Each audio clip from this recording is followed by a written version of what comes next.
মহিলা তেমন ধনাঢ্য মহিলা নয়, বিশাল সম্পদের মালিক না। আপনারা দেখবেন ছোট্ট একটা কুঁড়ে ঘর, ছোট্ট একটা ঘর, যেই ঘরে মানে কোনো লোক গিয়ে দেখেও নাই এই মহিলা খবর নেয়নি গত 6 মাসে। হয়তো সন্তান ঈদে বাড়িতে না আসলেও আরও 1 বছর হয়তো কেউ খবর নিত না। জাস্ট ঈদের একদিন আগে সন্তান ঈদ উদযাপন করতে এসে দেখলেন ঘরের মধ্যে মায়ের কঙ্কাল, মায়ের ডেড বডি, কবরস্থ ডেড বডি। বিভিন্ন প্রিন্ট মিডিয়া, ইলেকট্রিক মিডিয়ায় আপনারা চমৎকার করে ফলাও করে প্রকাশ করেছেন যে ঈদ যাত্রায় এসে সন্তান দেখলেন তার ঘরের মধ্যেই তার মাকে সমাহিত করে রাখা। অত্যন্ত হৃদয় বিদারক একটা ঘটনা। আমরা আমাদের সন্দেহ কোথাও আমরা নিবদ্ধ করিনি। আমাদের সন্দেহ সর্বাধিক বিবেচনা করে, আপনারা জানেন যেহেতু ডেড বডি ছিল, আমরা সাথে সাথে উত্তোলন করার সুযোগ পাইনি। আমরা ম্যাজিস্ট্রেটকে অবহিত করেছি এবং কোর্টের কনসার্ন নিয়ে, তাদের অনুমোদন নিয়ে আমাদের টিওনো মহোদয় এবং ওসি এবং সার্কেল এসপি সহ আমরা এই ডেড বডিকে ডিজেন্টার করা হয়, ডেড বডি উত্তোলন করা হয়েছে। উত্তোলন করে যেটা দেখলাম অত্যন্ত হৃদয় বিদারক একটা ঘটনা।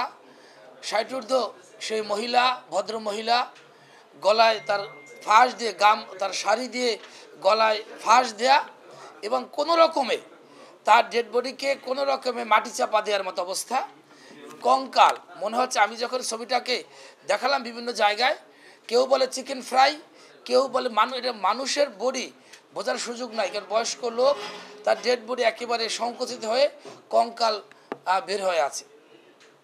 অত্যন্ত হৃদয় বিদারক ঘটনা। আমরা চিন্তা করেছি যেই দুর্বৃত্ত বা যেই সন্ত্রাসী বা যেই হত্যাকারী এই কাজটা করেছে, সে 2টা অপরাধ করেছে আইনের দৃষ্টি। একটা হলো তিনি হত্যা করেছেন, দ্বিতীয় হত্যাকে তিনি আবার ডেড বডিকে তিনি আলাদা করে গুম করেছেন, আলাদা করে ডেড বডিকে তিনি কি বলা হয় ঢেকে রেখেছেন।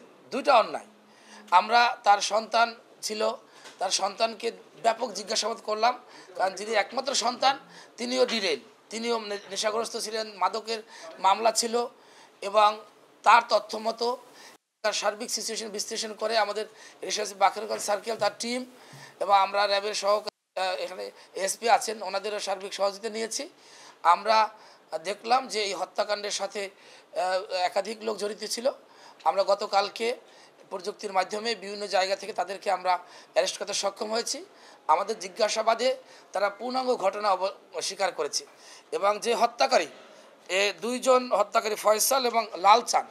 ফয়সাল এমনই হত্যাকারী, 60 ঊর্ধ্ব একটা বয়স্ক মহিলাকে সে দীর্ঘদিন যাবৎ, যেহেতু মহিলা স্বামী বিধবা মহিলা, একটা মাত্র সন্তান, বাড়িতে থাকে না, এই মহিলাকে সে রেপ করেছে। তার বয়স্ক মহিলাকে কতটা কুলাঙ্গার, সে রেপ করে সে যখন মহিলাকে হত্যা করেছে, মহিলা বাধা দিচ্ছিল, হত্যা করে পরে অন্যজনের সহায়তায় ওনারা সেই ঘরের মধ্যেই কবর খুঁড়ে কোনো রকম তার মহিলাকে আবার আটকে রেখেছে। কিন্তু আমরা বলেছি যে অমানবিক কেন, সন্তান যিনি একমাত্র সন্তান তিনিও সুস্থ নয়, কারণ তিনি গত 6 মাসে একবারও মায়ের খবর রাখেননি।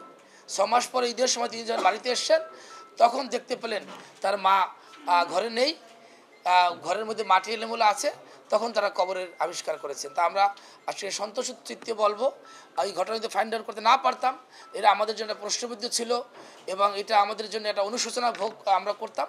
আমরা আমাদের পুরো টিম অনেক কষ্ট করে আমরা এই হত্যার মূল রহস্য উদ্ঘাটন করতে সক্ষম হয়েছি, হত্যাকারীদের অ্যারেস্ট করতে সক্ষম হয়েছি।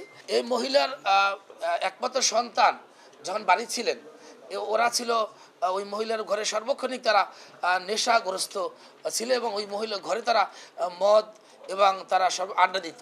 তো মহিলা যখনই বাসায় আসতেন তখনই তাদেরকে বারণ করতেন যে বাবা, আমার ঘরে তোমরা মদ খাবে না, জুয়া খেলার সুযোগ নাই। কিন্তু সন্তান যখন চলে গিয়েছে ঢাকায়, ওই তার বন্ধু বান্ধব এরা রেগুলার এখানে আড্ডা দিত এবং ভদ্র মহিলা তাকে কুপ্রস্তাব দিত। এ বাধা দেওয়ার কারণেই তাকে তারা হত্যা করেছে।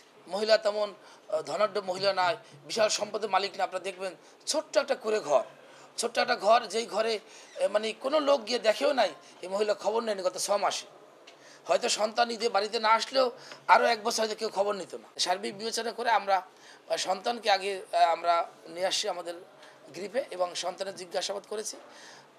তারও কোনো ব্যাখ্যা নেই, স্যার আমি হত্যা করিনি, আমার কোনো সন্দেহ নেই, আমি 6 মাসে বাড়িতে আসি না, তারপর আমাদের মনে হয়েছে ওখানে আমরা দেখলাম আশেপাশে সকল লোকে খবর নিয়েছি, দেখলাম যে এই ঘটনার পরে একটা লোক এলাকা থেকে এলাকায় নাই।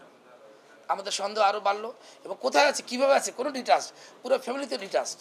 তাই আমরা তথ্য প্রযুক্তির সহায়তা নিয়ে তাকে অ্যারেস্ট করার পরে মনে হয় সমস্ত সেই ঘটনা আমাদের উন্মোচন হয়েছে।